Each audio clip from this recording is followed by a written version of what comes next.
we've seen a lot of interviews with Hulk Hogan where he would say that the business, I mean, he was even talking to Logan Paul last year on his podcast. He said something along the lines of people are going to try to tell you this business is a work, but it's not, it's a shoot.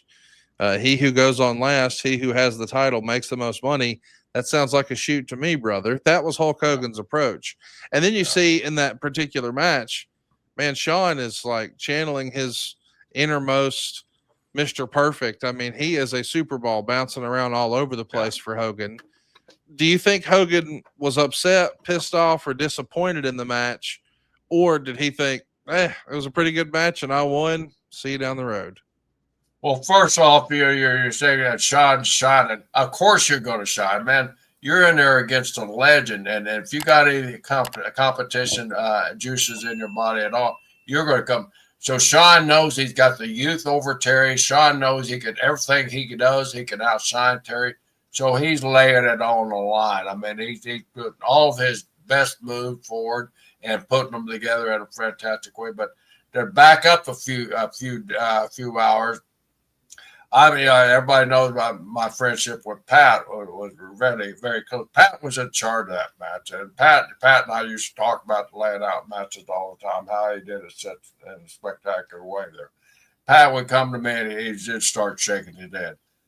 Brisco, I don't know what to do. He said, neither one of them want to do anything. Neither one of them want to let the other guy do anything. So it took Pat just ages and ages just to get a starting point where these two guys could agree. So this went on all day. So finally, at the end of the day, everything we go through our final production meeting, I asked Pat, everything cool? And he said, he just shakes his head. I hope so. I don't know, but I hope so.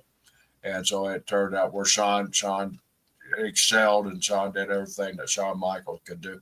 But I felt for both participants because the ego part took over on both of them there until that bell rang. And then when that bell rings, I don't care what kind of ego you have the ego, you're going to have the best match of the night. And I think those two guys went out and shined as best as they could.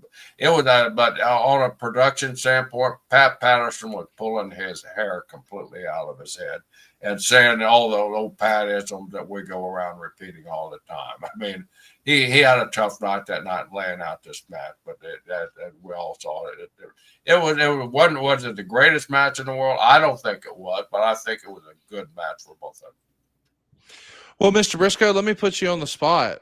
If you were to recommend, say, three of your favorite Hulk Hogan matches, if some of our listeners want to go celebrate Hulk Hogan and watch some of Briscoe's favorite matches from the Hulkster, what would you recommend they check out?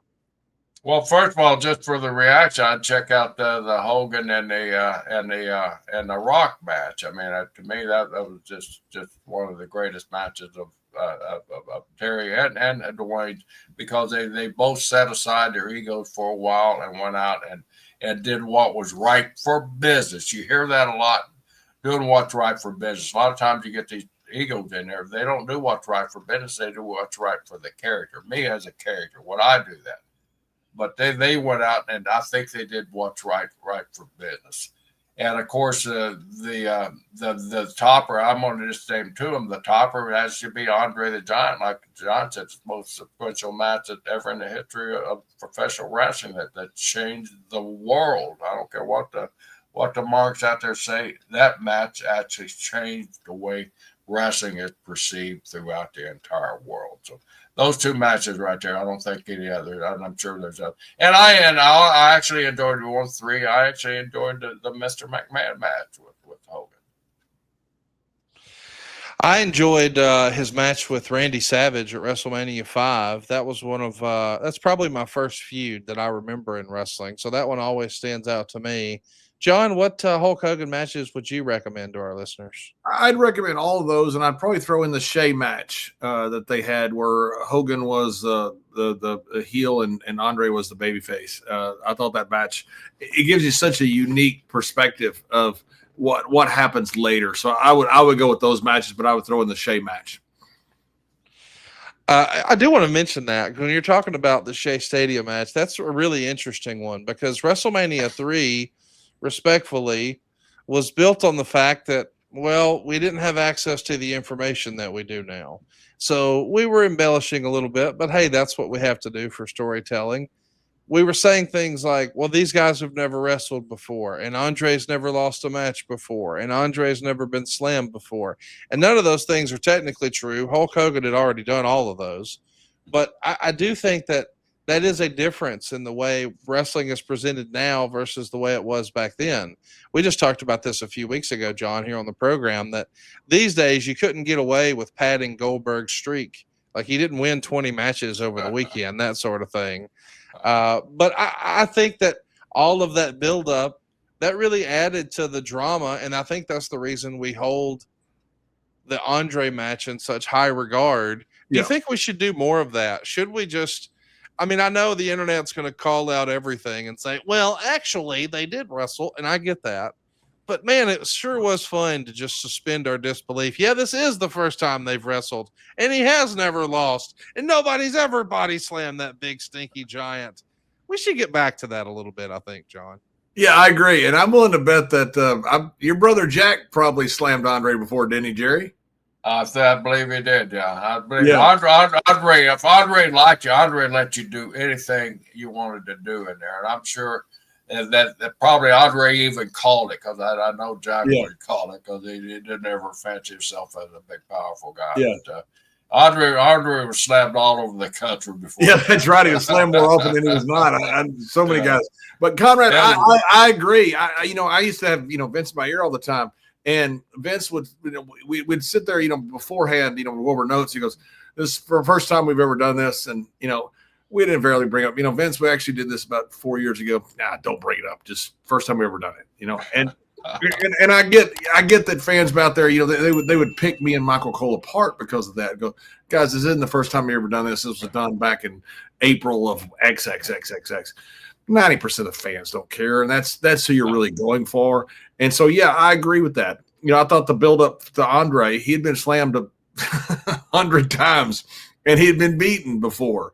But making the undefeated giant who never left his feet, that made the match. That's what Sports Illustrated was about. That's what the talk shows were about. That was everything. And then when he did it, that's the most famous body slam in the history of wrestling. One of the most, as Jerry said, one of the most consequential moments in wrestling history was when Hogan slammed Andre. Anybody who's a wrestling fan will tell you where they were. They'll remember that 100%. They will know when that happened. And so, yeah, I think it's fun to suspend sometimes realism, to forget about the fact that somebody beat somebody in Hanover, Germany, in front of a crowd of 2,000 people, and say, that guy's never been beaten. It makes it fun. You want to make it fun for the fans. Don't we all love summer vacation, relaxing, laying out by the pool, barbecues, hitting the beach, doing, well, nothing? Well, how about a summer vacation from your house payments? With SaveWithConrad.com, you can do just that.